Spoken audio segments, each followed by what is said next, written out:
Esse é um desafio. E o 2G está cada vez pior.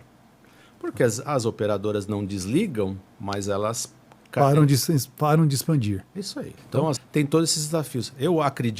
Vou falar assim, a minha opinião, eu acredito muito que o NB-IoT é a tecnologia mais adequada para o IoT.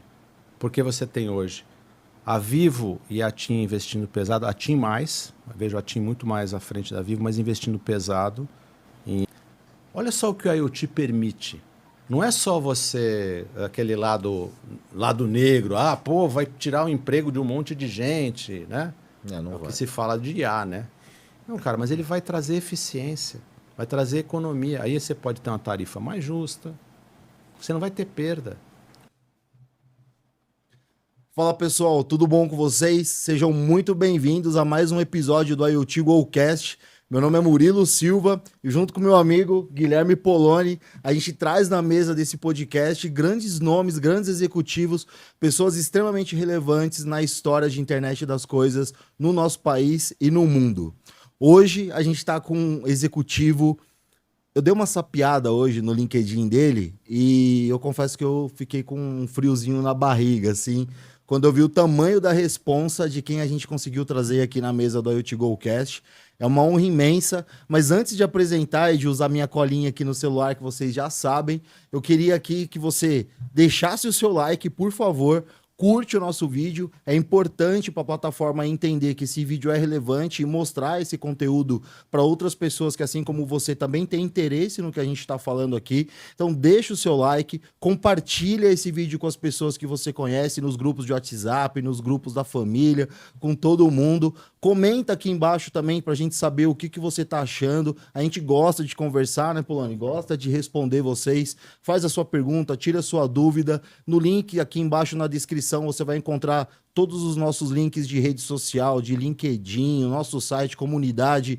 Dá uma olhadinha aqui embaixo que você vai encontrar tudo isso. Então, repetindo, deixa o seu like aí, curte, compartilha. Se você ainda não se inscreveu no nosso canal, se inscreve e ativa as notificações para você não perder nada.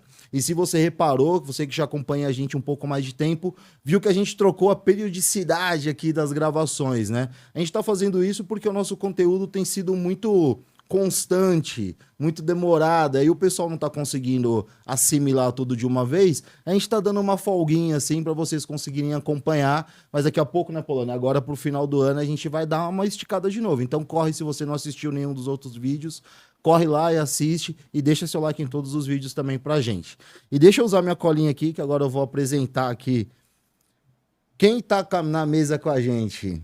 Silvio Antunes. Silvio. Opa. Obrigado. Prazer. Pelo seu tempo, obrigado pela dedicação que você teve aqui em estar junto com a gente, de poder colaborar, de poder, principalmente com o mercado, assim, acho que tudo que você representa para o mercado, do pouco que eu ouvi agora, né, antes da gente começar, sobre a tua trajetória, eu acho que é muito rico, vai muito de encontro com tudo que a gente está querendo mostrar para o mercado, que são pessoas que hoje estão assistindo a gente aqui por essa câmera, por essa internet, e não fazem ideia quais foram as pessoas que fizeram isso tudo acontecer.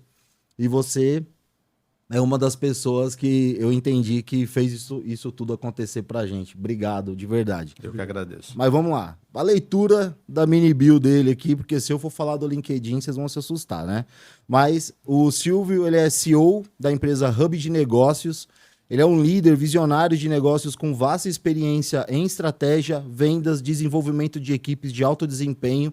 Tem uma carreira que abrange décadas e se destacou em lideranças de iniciativas de transformação digital em diversos setores, como finanças, telecomunicações e governo. A gente vai falar um pouco disso aqui, a gente estava até comentando, né, da época de quando a Telesp foi adquirida pela Portugal Telecom, enfim, vocês fica aí, já deixa o like que vocês vão gostar. Além do trabalho de executivo de C-Level, o Silvio, ele é membro ativo de conselhos de empresas, fornece orientação estratégica e inspiração para todos que buscam realizar impacto no mundo dos negócios. A sua visão e dedicação à excelência são fontes de inspiração para muitos no campo empresarial. Gostou? Pois é, então fica com a gente até o final desse vídeo, porque essa entrevista vai dar muitos insights, vai trazer muito conhecimento importante para você desenvolver sua carreira, para você desenvolver os seus negócios, e a gente está muito feliz dele estar aqui, né, Poloni? Com certeza. E principalmente saber da história, né? Sem dúvida. As coisas não nascem de qualquer lugar. Ela tem uma história para chegar no ponto que a gente está hoje. Exato. Então, muito obrigado, Silvio. E aqui a gente já inicia querendo saber um pouco de você, conta um pouco da sua história. Onde vive? Come.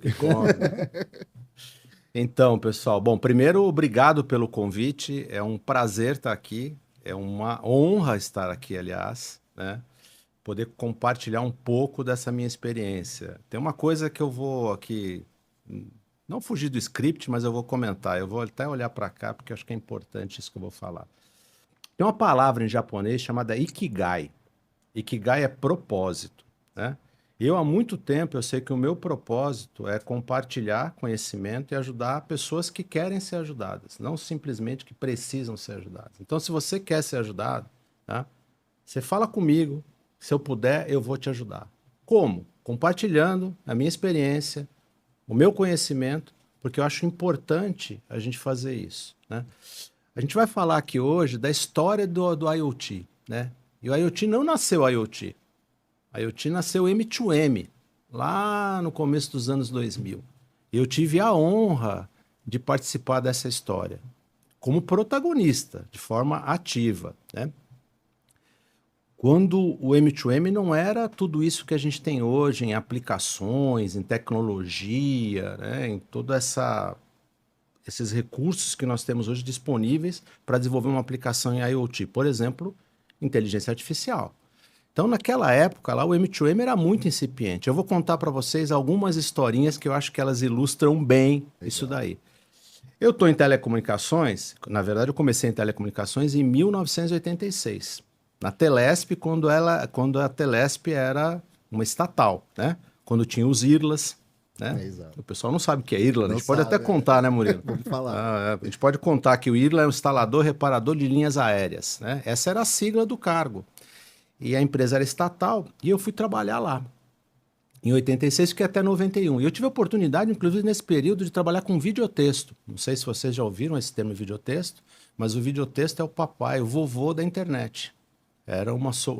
Foi uma tecnologia desenvolvida na França, que a Telebrás comprou, trouxe para o Brasil, e a Telesp teve a oportunidade de disseminar o videotexto aqui no Brasil. Infelizmente, o equipamento era caro, tinha a Secretaria Especial de Informática, tinha aquele controle, né? Que a gente tinha aquela restrição de importar, então tudo era muito caro na área de informática, então o mercado não cresceu, mas foi o primeiro contato que a gente teve com transmissão de dados via uma linha telefônica.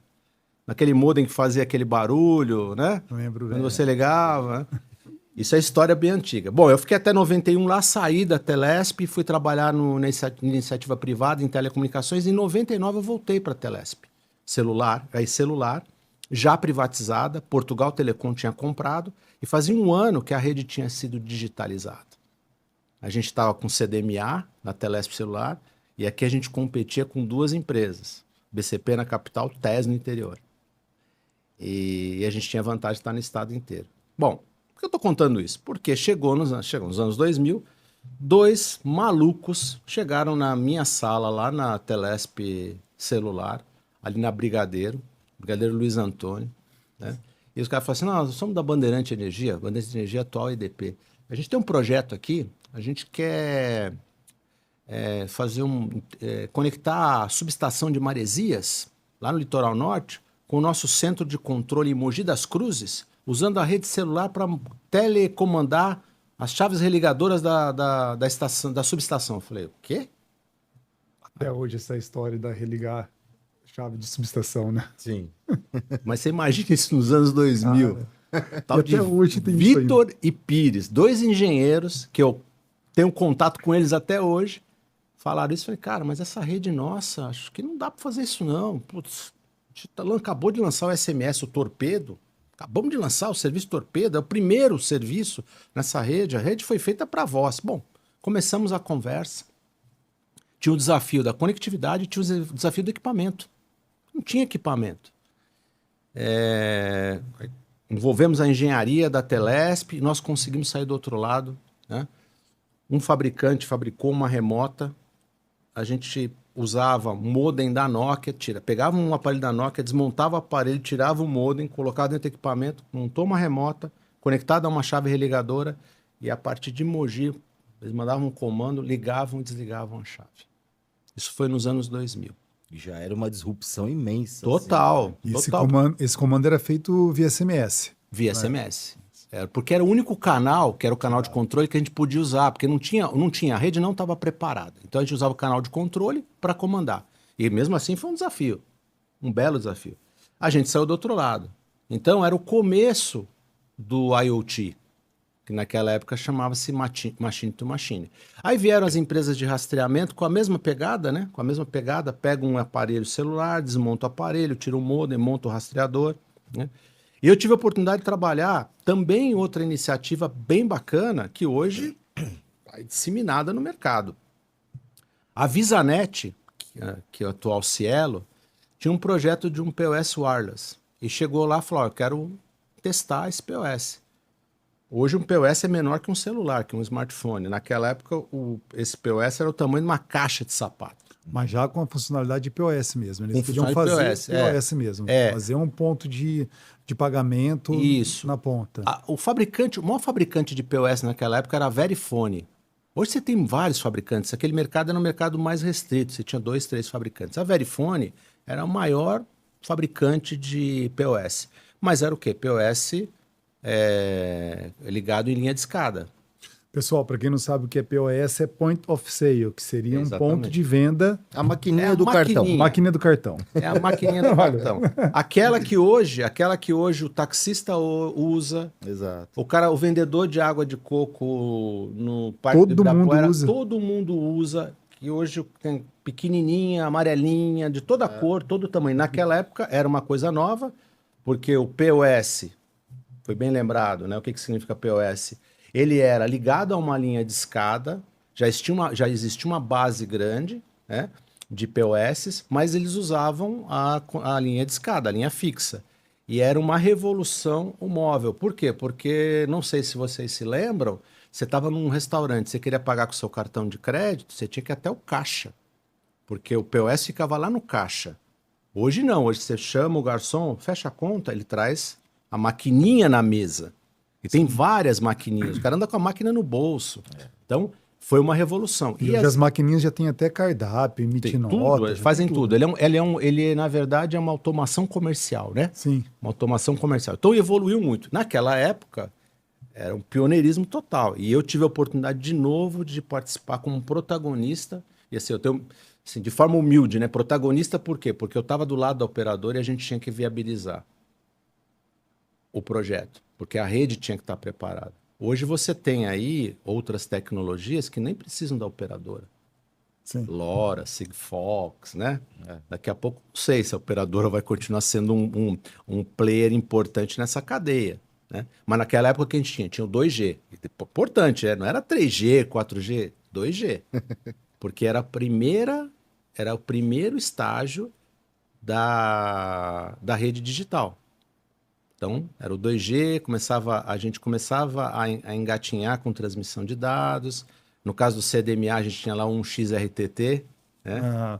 Começou aí, a gente trouxe umas plaquinhas para conectar nos PDAs, que não chamava smartphone, chamava PDA, né? E aí vocês importavam, traziam isso de vários países. Tudo importado, tudo importado. Tá. Tinha um fabricante taiwanês que foi muito importante nessa época, chamada HTC.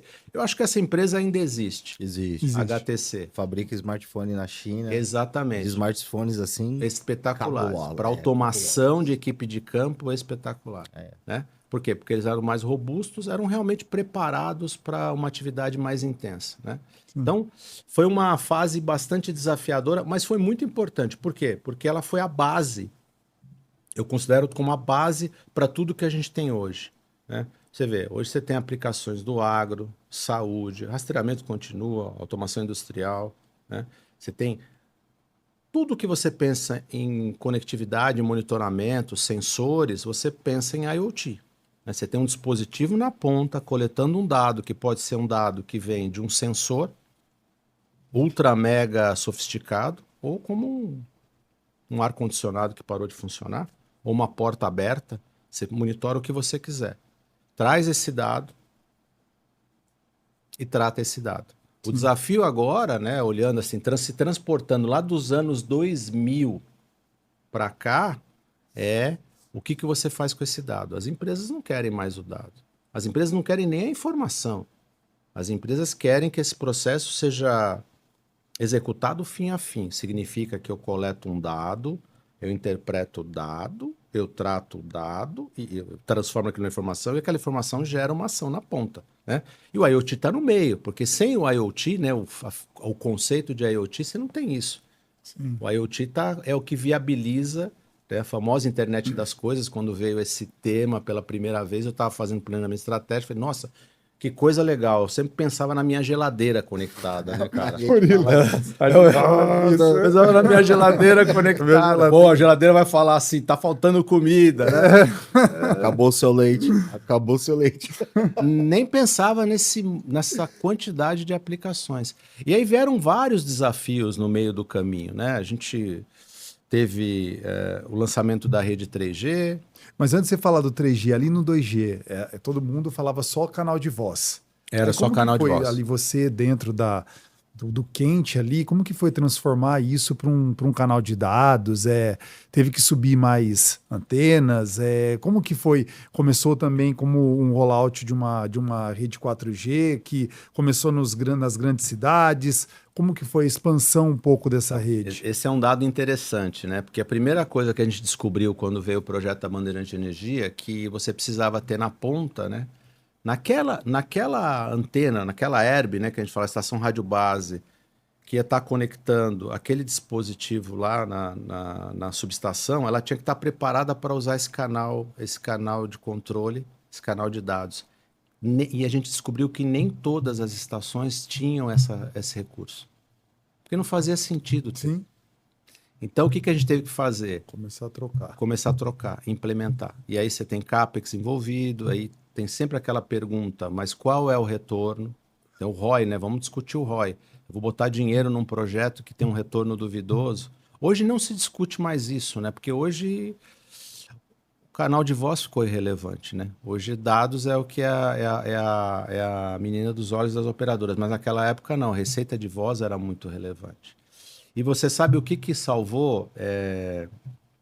Salvou não, que eu acho que foi uma alavanca importante ou uma forma de convencimento importante.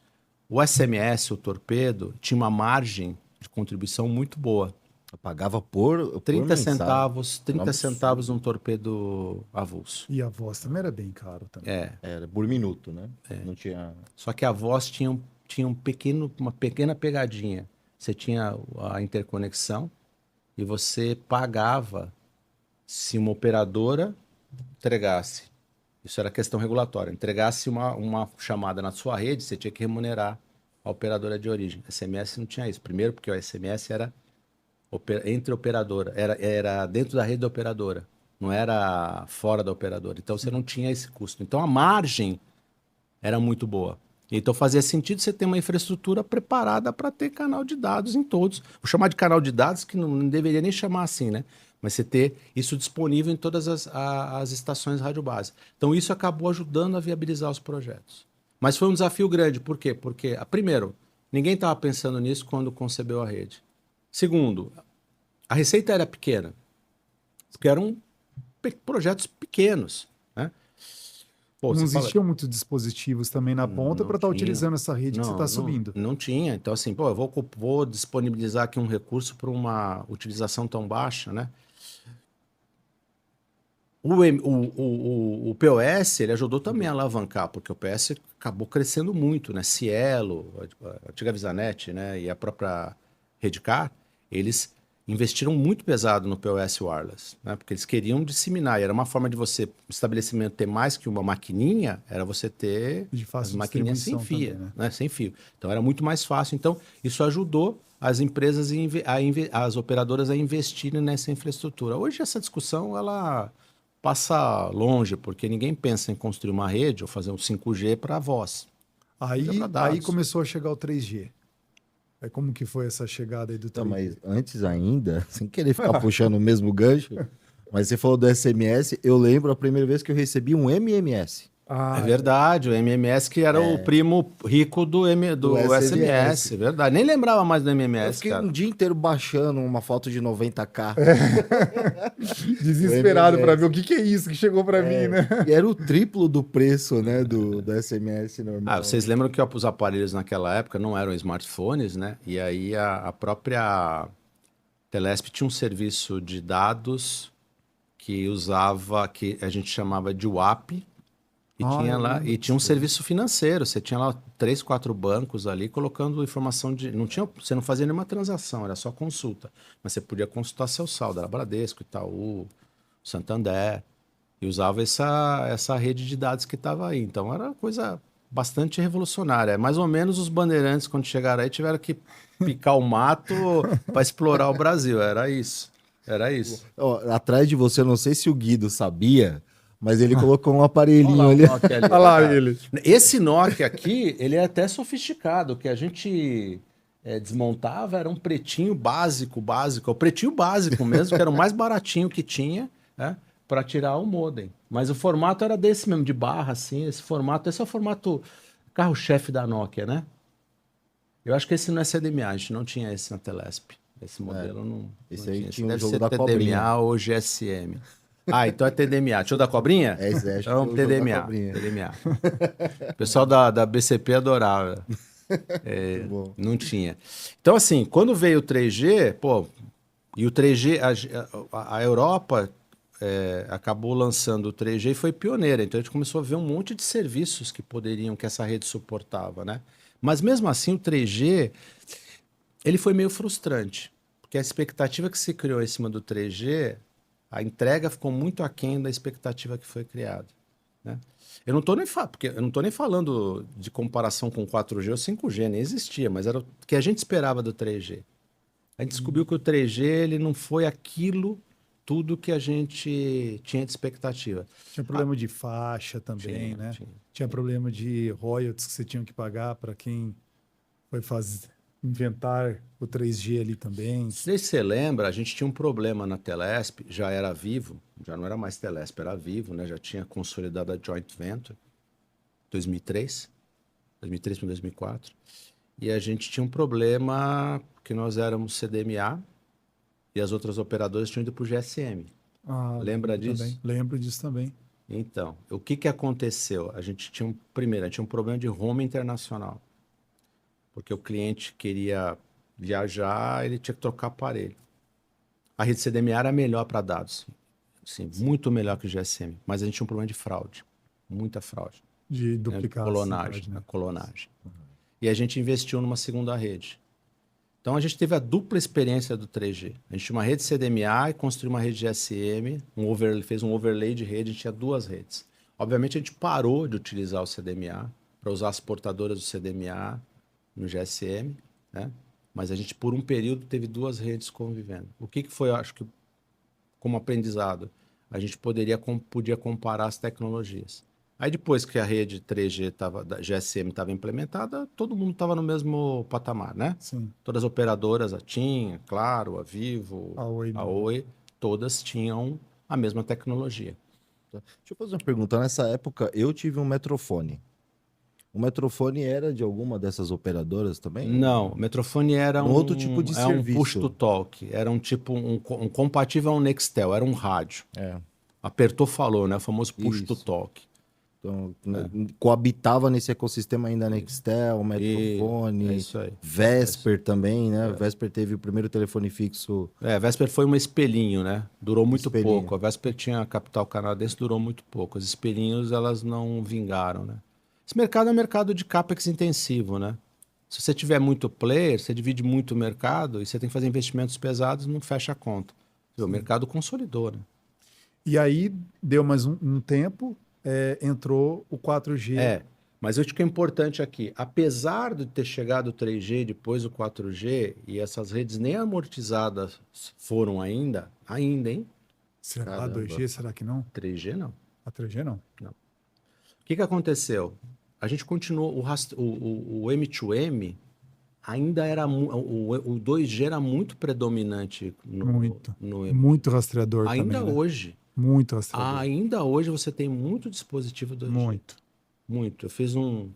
Eu tive um período numa empresa do Sul, uma MVNO, e se fala muito, desculpa, a Vivo ainda falando muito em querer desligar o 2G. Desligamento de 2G, né? Por quê? Porque precisa das portadoras, mas tem muito dispositivo 2G ainda. Não tem aparelho 2G, ninguém usa mais um aparelho 2G, mas muito rastreador 2G.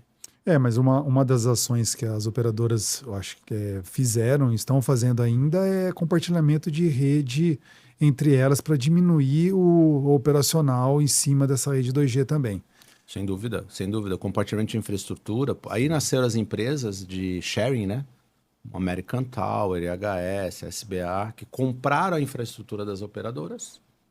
E aí nasceu o conceito do compartilhamento. Pô, eu preciso botar aqui uma Herb.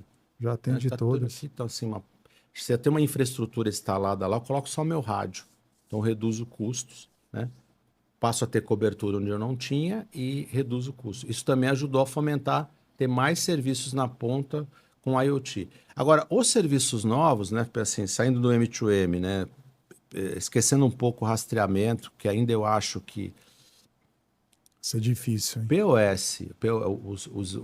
os POS e os rastreadores, se você olhar os números lá no Teleco, são os que dominam o mercado de M2M e IoT, o que tem maior planta, né? As outras aplicações, por mais relevantes que sejam, ainda não tem o mesmo volume. E faz sentido, né? Quantos estabelecimentos comerciais a gente tem no Brasil? Qual o estabelecimento comercial que não tem um POS? Sim. Um POS, pelo menos um, né? Que seja wireless. Não estou falando de um supermercado, porque os caras têm os sistemas integrados, mas pequenos comércios. Eu acho que a grande diferença entre o POS e o rastreador é que o rastreador precisa de rede na estrada. Exatamente. E a cobertura é sofrível na estrada. Esse é um desafio. E o 2G está cada vez pior.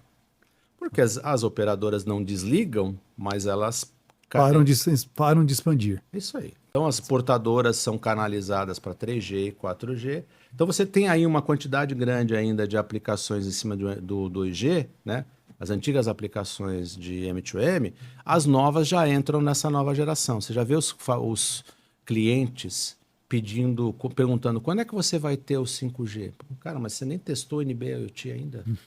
Você nem viu ainda, o NB é tão bom. O 5G para ligar uma lâmpada em algum lugar? Pois é, mais ou menos isso, né? Pois é. A conta não vai fechar muito.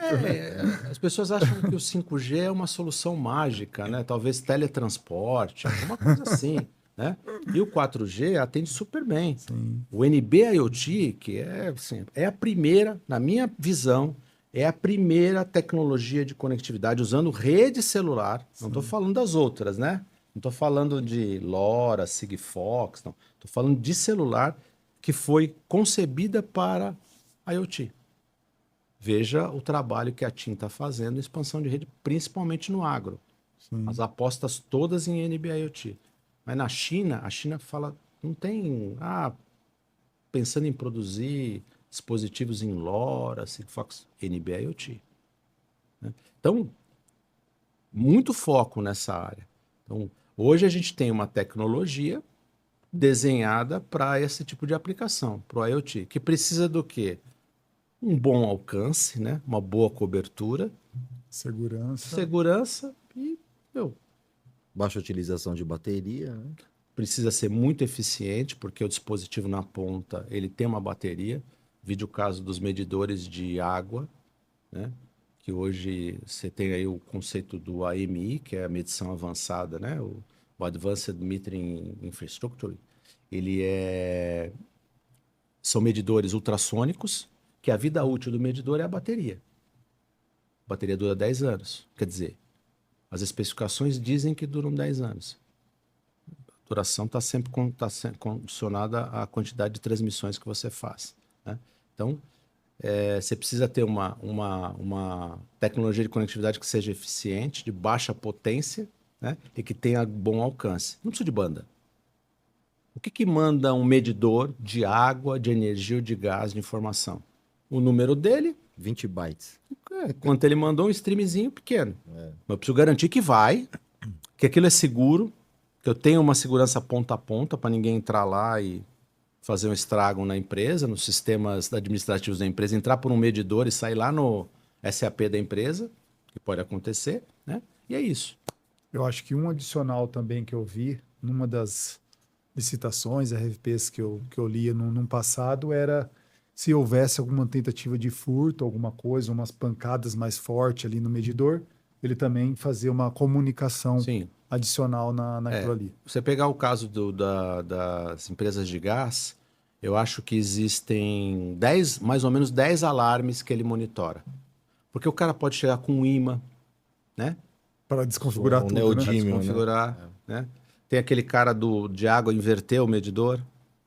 Tem todas as coisinhas que eles podem fazer. Então tem uma série de alarmes que são monitorados. Então, faturamento, né? Ele vai medir, ele faz a medição, ele pode fazer a medição diária, ele pode fazer várias medições por dia, mas tem um dia no mês que ele faz uma medição fiscal, ou seja, ele emite a fatura. Ele fecha ali, emite a fatura e ele monitora alarmes. E também tem a comunicação no sentido inverso. Eu posso mandar um comando, por exemplo, de corte por inadimplência. E posso mandar um comando de religação por pagamento. E aí, quando o 4G entrou firme ali, começaram diversas aplicações, né, com uma capacidade de transmissão de dados maior, daí que nem você falou, né? Passou um tempo, entrou o Narrowband IoT, entrou outras tecnologias LPWA, que nem o CAT-M1 também, e também agora está vindo muito forte o CAT-1, com tecnologia de categoria 1 do LTE. Né? Eu percebo no mercado muitos rastreadores chegando já com uma tecnologia de CAT-1. E como que você vê essa evolução aí do LPWA e alguns setores?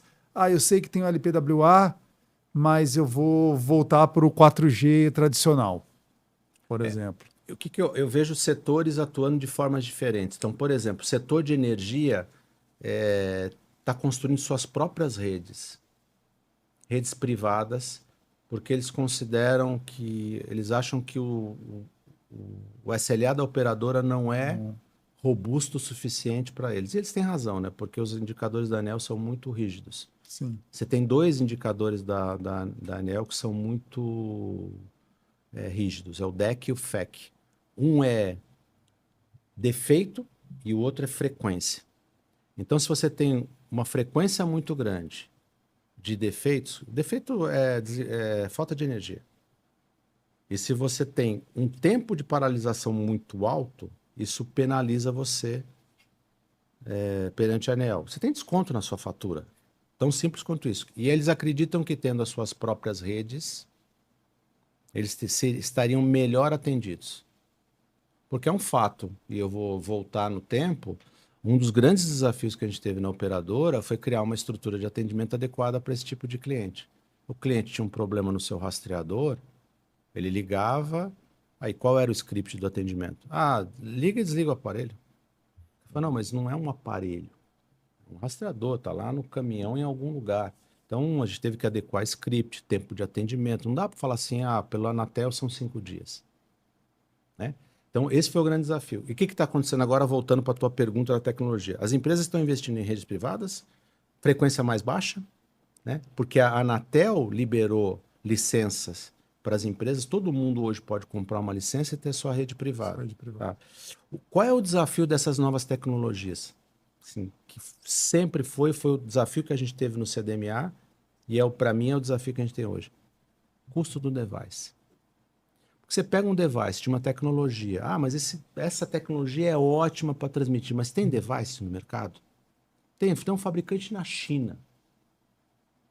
Quanto custa esse device? Custa $1.000, inviabiliza qualquer projeto. Ao passo que se eu pegar um dispositivo 4G, o cara fabrica um modem 4G e já vem com a feature de NB-IoT para celular. O cara já tem uma linha de produção, produz milhões de dispositivos. Então, o desafio não é a tecnologia. Para mim, desafio é o device. Device. Tem um projeto no Inatel usando uma frequência baixa. Baixa, porque você sabe que quanto mais baixa a frequência, mais longe vai. O alcance é maior. Então, você precisa de uma aplicação no campo. Se eu tiver uma cobertura de uns 30 quilômetros, vai ser ótimo, né? Mas e o device? Quanto custa o device? Eu tenho que ligar a máquina na ponta, lá uma colheitadeira, e eu gostaria de não usar satélite, eu gostaria de usar uma tecnologia celular. Mas quanto custa o device? Então ele acaba sendo o HF também, né? Ou rádio, ou até você ter uma rede proprietária, tá? Então tem todos esses desafios. Eu vou falar assim, a minha opinião, eu acredito muito que o NB-IoT é a tecnologia mais adequada para o IoT. Porque você tem hoje a Vivo e a TIM investindo pesado, a TIM mais, vejo a TIM muito mais à frente da Vivo, mas investindo pesado em NB-IoT. A Vivo, inclusive, tem dentro da empresa, ela tem uma estrutura focada em IoT. Sim. Tem a Telefônica Tech, e dentro da Telefônica Tech você tem uma vertical de IoT e Big Data, né? O executivo é o Diego Aguiar, eles têm um foco muito grande em aplicações no agro, na saúde, eficiência energética, a parte de micromedição. Então, é diferente você ter uma operadora por trás, suportando uma rede, investindo em cobertura, te dando atendimento, do que você se aventurar numa tecnologia onde você tem uma cobertura pequena, você tem dispositivos caros, né? Acaba inviabilizando um projeto. Você tem que comprar um dispositivo caro para você colocar numa máquina, fazer uma automação de um processo, eu acho que inviabiliza. O custo ele é mandatório aí na evolução, na viabilidade, né? Na viabilidade econômica financeira do projeto. Aí, antes de eu deixar o Murilo fazer a parte dele, eu quero falar um pouquinho nessas partes de LPWA, onde que o LoRa entra nessa jornada toda que a gente estava falando do NB-IoT. Será que ele é um pouquinho dessa parte que você falou da rede privada? Quando você está falando da rede privada, uma capacidade que as pessoas têm de elas mesmas estarem subindo uma rede privada e atuando com isso daí em regiões mais remotas, ou utilizando uma rede de uma ATC, alguma coisa que já está pronta numa Evernet, rede né? Evernet, alguma coisa que já está pronta para ele estar utilizando. Que modelo de arquitetura eu acredito? Então, vamos pegar um exemplo lá falando de uma utility, tá? De medição. Pode ser de água, de energia ou de gás. Eu acredito em modelos híbridos. Você pode ter uma rede mesh, usando um Sigfox ou um LoRa, né, nessa rede, indo até um access point, e esse access point ligado, usando 5G, por exemplo, saindo pra... É isso aí. Então, eu acredito que esse tipo de solução ele é viável. Você não precisa ter um dispositivo NB-IoT em cada medidor. Você faz uma rede mesh, porque é mais barato. Esse é um dos desafios, né? Lá atrás o desafio era muito alto com o M2M por causa dos custos, né, do Fistel. Não sei se vocês lembram, né? Era 20 e tantos reais na ativação de uma linha, mais tantos reais por ano na manutenção do parque. Então, no primeiro ano, você pagava quase 40 reais só de contribuição. Essas tecnologias não tem nada disso. Então, você não tem essa questão regulatória. Então, você tem hoje um problema com o LoRa. Essa parte governamental ajudou bastante mesmo na fechar esse modelo. Você tem um problema, por exemplo, o LoRa está com a American Tower, né? Você tem um provedor hoje que licencia outros para vender, mas a American Tower é a distribuidora oficial do LoRa no Brasil. Mas eu acho que a arquitetura adequada é você fazer uma rede mesh e depois você transporta esse tráfego usando a rede pública. E aí você vai escolher, não tenho aqui internet, satélite. Eu tenho aqui fibra. Não, eu tenho aqui um 5G. Sai da forma que for, mas você pode ter uma rede. Então, eu acredito que aí tem potencial. E por quê? Bateria, custo do device, de novo custo do device. Eu tive a oportunidade de participar de um projeto numa companhia de gás. E o que pegou? NB, LoRa. O NB era maior, já não atendia as especificações físicas. Por que era maior? bateria. O modem NB não tinha a mesma eficiência de um modem Sigfox ou LoRa. Então, já não atendia o requisito de tamanho, então, requisito físico. Duração da bateria. Para durar 10 anos, eram 10 anos. Você tinha que ter um equipamento muito grande. E mesmo assim, não estava garantido que você teria essa duração. Enquanto que o LoRa é muito mais eficiente. Tem os outros problemas, e o custo também é mais barato de conexão. Tem os outros problemas, você está na mão de um único distribuidor, não tem a cobertura. Quem garante que a American Tower vai investir em cobertura, vai expandir a cobertura? Se você estiver usando a rede pública, né? Então, cara, você vai ter que botar teu gateway lá, fazer tua rede, fazer teu investimento. No caso da operadora, quem faz investimento na cobertura é a operadora. E mantém também. E né? mantém, dá manutenção. Então, ou seja, não tem solução ótima. Eu acho que cada projeto tem a sua característica, as suas características e tem que ser analisado, né, de forma individual, com base no que você tem de tecnologia disponível para aquele projeto. Fazer um projeto em Minas tem um desafio maior do que fazer um projeto em São Paulo, por questão topográfica. E pessoas também, que né? Te fala que é o nosso... Um dos pilares, né? Qualidade técnica de quem está na ponta, Exatamente. Para fazer... colocando isso para funcionar. Exatamente. É uma Então, problemática também. tudo isso você tem que levar em consideração. Cada projeto é um projeto, né? Mas eu acredito que as soluções híbridas elas são mais eficientes, se analisando a característica de cada um. Tudo bem, você precisa saber o que você está transmitindo na ponta, né? Talvez um LoRa não seja adequado para uma transmissão mais robusta. O payload é baixo, você não pode transmitir grandes pacotes. Você tem uma limitação muito grande, né? Mas transmitir uma informação, número do medidor, quanto consumiu, data, hora, Tranquilo. É pífio, né? é pífio. Então você pode transmitir, você pode fazer usando uma tecnologia dessa. Então tudo vai depender do que você precisa, tudo vai depender do seu projeto e aí o custo é mandatório, porque pode inviabilizar. Vou dar um exemplo. Quanto custa hoje um leiturista, o cara que vai fazer a leitura lá, o cara que vai lá no medidor, por leitura por mês? Eu chuto R$1, É, R$2. entre 60 e 80 centavos. Quando você vem com uma solução de automação, de medição, que não é a mesma coisa, assim, não dá para concordar. Você fazer medição avançada não é o leiturista, é outra coisa. Sim. Você evita fraude, você evita, por exemplo, uma perda de arrecadação. Se o medidor deu defeito hoje você já sabe que deu defeito. Se o medidor deu defeito hoje, o leiturista vai daqui um mês, perdeu um mês. Perdeu um mês. Se o cara fraudou o medidor, então não é a mesma coisa. Mas as empresas fazem essa comparação por causa do custo. Não tem margem. A gente recebeu um convidado aqui que ele fala exatamente essa frase que você acabou de falar. Veio ele na cabeça.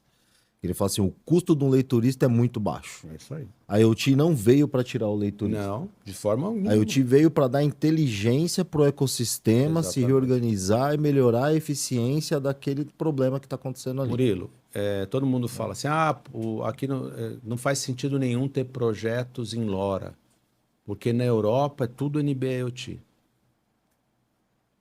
O NB é mais caro que o LoRa. O dispositivo é mais caro. A Tem conectividade diversos mais projetos também que não existe ainda o dispositivo em NB, né? Não, mas tem um detalhe importante. Aí se compara a história do leiturista. Quanto custa um leiturista na Europa? Não custa 80 centavos de euro, nem de real, de euro. É bem Custa mais 4, caro. 5 euros. Então lá faz sentido você trocar até pelo leiturista. Aqui não, aqui o leiturista não pode ser o argumento.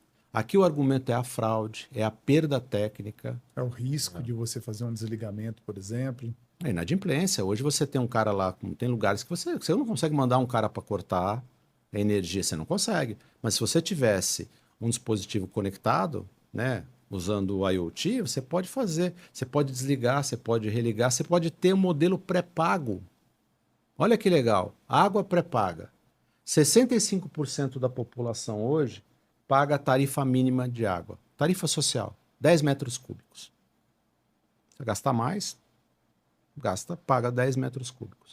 O conceito da água pré-paga é assim, você tem lá uma tarifa flat, 10 metros cúbicos, se você gastar mais, você paga o excedente. Mas como é que vai fazer isso para água excedente? Muito simples. Um medidor inteligente tem uma válvula de corte. Você não é que você corta. Quando você chega no 80% da sua internet hoje no seu celular, você recebe um aviso da tua operadora, ó, você já alcançou 80%, você não quer contratar um pacote adicional? É a mesma coisa. Olha, você já alcançou 80% do teu pacote de água. O que que acontece? Como é um serviço essencial, você não pode cortar, mas você pode diminuir o fluxo. Então ele vai ter água para beber, água para cozinhar, mas não tem água para tomar banho, não tem água para dar descarga. Então ele vai ter menos água. Você pode ter um modelo pré-pago. Ele está chegando naquele limite, ele contrata um pacote adicional e o próprio sistema normaliza o fornecimento de água. Isso é possível por causa de IoT. Você tem um dispositivo inteligente na ponta, com uma plataforma inteligente administrando ele, e você faz esses controles. Quer ver outro negócio? Quando você viaja para fora do país com cartão de crédito, o que que você faz? Eu aviso viagem. Ó, eu vou ficar nos Estados Unidos do dia 10 ao dia 15. A administradora do cartão vai quê? Liberar o teu cartão nesse período nos Estados Unidos, para evitar fraude, né? Sim. Bom, o Murilo não está nos Estados Unidos dia 16, estava no dia 15. Se o Murilo esqueceu de avisar, o cartão não vai funcionar naquele período. Tem um medidor inteligente de água na minha casa. Vou viajar. Cara, ficar 15 dias. Não quero que fique vindo água. Vai que tem um vazamento aqui em casa. Não quero, cara. Vai que, né, acontece alguma coisa, a caixa vaza, começa a vazar água. Não quero. Sentido. Você pega no teu aplicativo, vai lá. Assim, quero interromper meu serviço de água de tanto a tanto. Pronto. Por que que dá para fazer isso? IoT.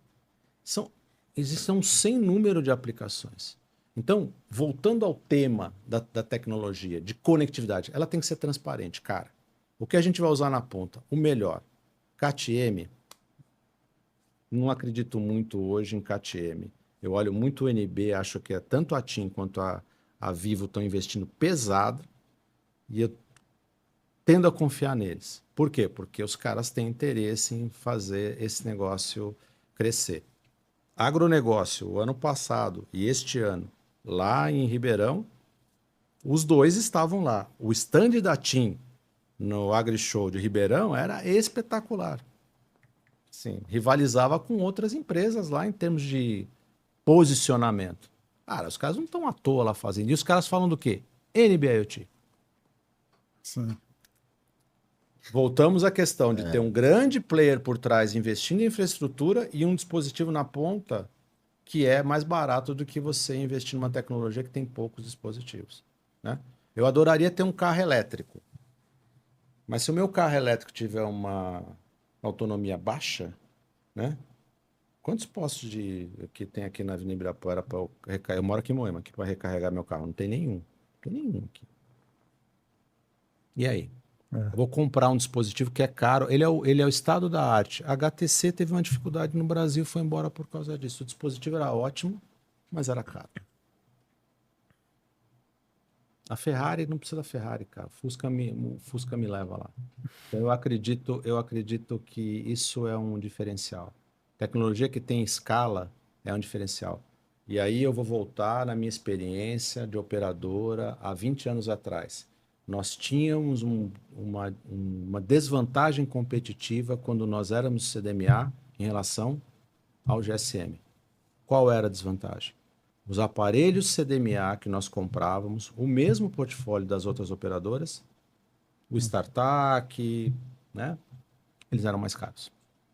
Era o mesmo aparelho, só que internamente você tinha um modem CDMA e as outras operadoras, nossos concorrentes, tinham um modem GSM. Era mais barato. E por que era mais barato? Por causa da escala. Tinha muito mais operadoras GSM no mundo, então E eles aí produziam. a pessoa chegava para comprar na ponta, ele ia, o aparelho aqui é mais barato, vou comprar aquele ali. Acabava virando uma barreira, entendeu? Pô, por que eu vou pagar mais caro no StarTAC da Vivo se o StarTAC da TIM é mais barato? Não tinha aquele esquema de programa de pontos, você tinha que comprar mesmo, né? Comprar, pagar. Então, essa é uma desvantagem. No M2M é a mesma coisa. Você tem aqui, ó, eu quero fazer um projeto de medição avançada, eu quero substituir a manualidade do meu processo por uma automação. Mas ficar muito mais caro, não consigo aprovar. O BP não fecha. O BP não fecha. O exemplo da medição avançada. Medição de água, medição de luz, medição de gás. Se você tem um custo muito alto, a conta não fecha. E tá tendo bastante problema ainda, né? No meu condomínio, a gente já tá pensando em fazer uma individualização Sim. para conseguir ter esse controle e acompanhar, parar com esse esquema de Você sabe que rateio. tem empresas privadas especializadas em fazer a medição individualizada. O que eles fazem? Eles levam lá um medidor inteligente, aí de novo a IoT, né? Medidor inteligente. E aí tem um modelo, tem uma empresa que eu vi um modelo super bacana, cara, assim, eu fiquei fantástico. Medidor inteligente nos andares, né? Em cada apartamento. O gateway no elevador.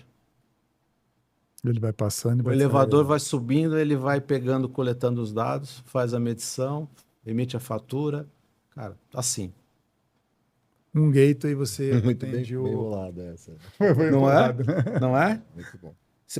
Porque você teria que fazer a medição lá, você não vai mandar um leiturista, né? E o máximo que pode acontecer, o gateway pega as informações lá embaixo, quando chega bem para cima, vai encontrar sinal, que está muito mais alto, e transmite quando está lá nos últimos andares. Aí você bota, quando ele está no lugar onde tem cobertura, ele manda. Ele cospe. Você pode fazer medição todo dia, quantas vezes você quiser. Não vai ter problema de energia, certo? Porque o gateway vai estar ligado lá na energia. Não vai ter problema de gateway ter falta de energia. Pode mandar quantas vezes quiser. Obviamente que o desafio é o medidor. O medidor você não precisa mandar fazer uma medição a cada meia hora, a cada 15 minutos. Faz uma medição por dia, se você quiser. Porque também é outro serviço que você pode oferecer. Eu gostaria de saber quanto eu estou consumindo de água diariamente. Ainda mais se tiver o conceito do pré-pago.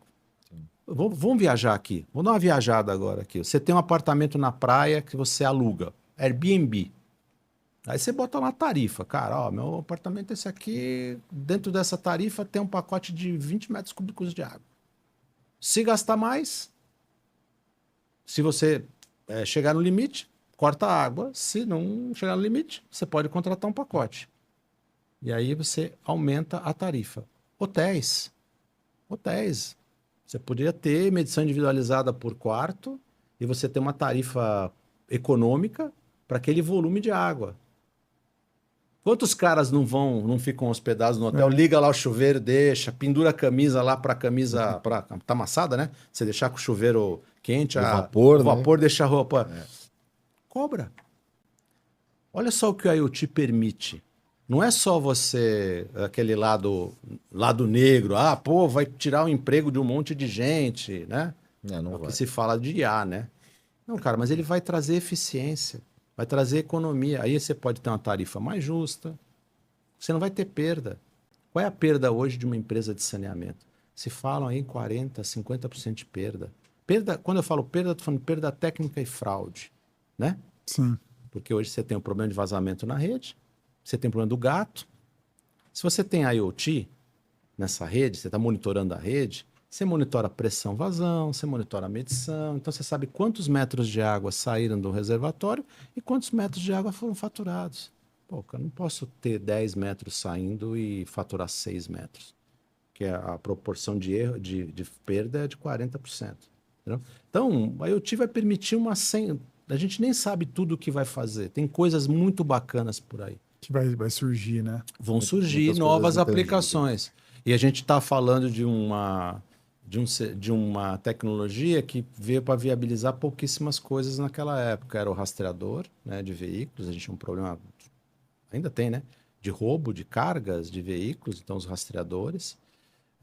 Os POS, que começou a vir essa demanda de POS, e aplicações em utilities, que nem era micromedição, era monitorar a rede, né? Chave religadora, transformador.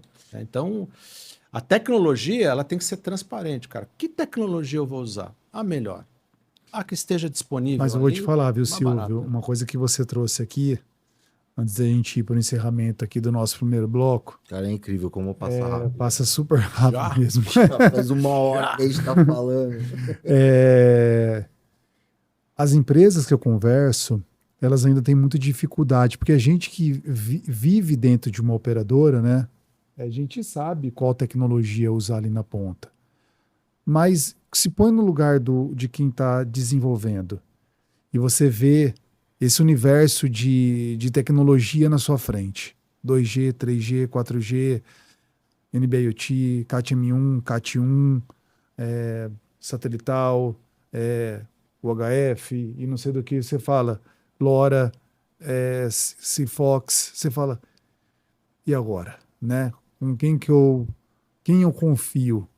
Porque se você ligar para qualquer pessoa que vende aquele tipo de serviço, ele vai falar que vai funcionar. Então, o seu papel que você fala de fazer uma consultoria para ajudar as pessoas que estão precisando de ajuda é bastante importante nesse sentido, né?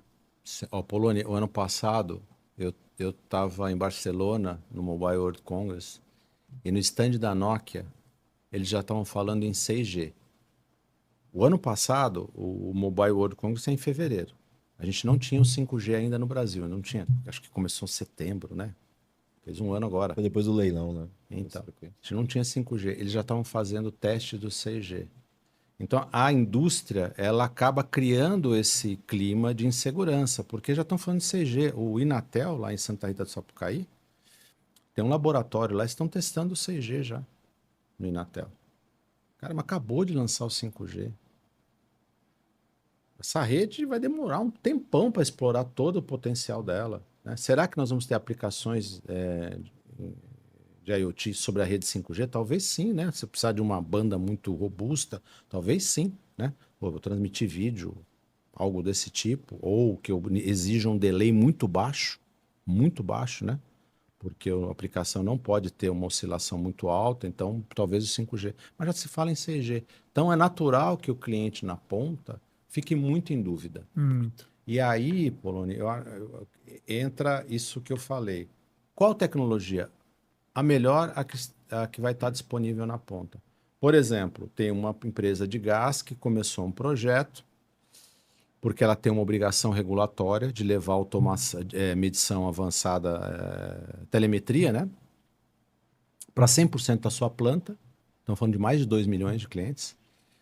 E ela contratou uma startup para colocar a telemetria nos medidores. O módulo de comunicação ligado ao medidor de gás para ter a telemetria. E LoRa. O que acontece? E aí são os problemas da tecnologia. Os medidores nunca estão num lugar aberto, onde o sinal chega limpo.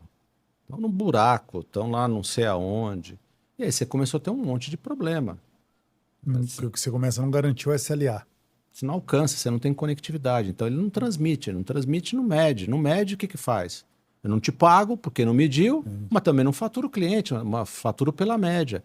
Então se descobriu que o LoRa, apesar de mais barato, menor, mais eficiente, não era adequado. Então, tecnologia vai ser aquela que melhor atender a necessidade na ponta.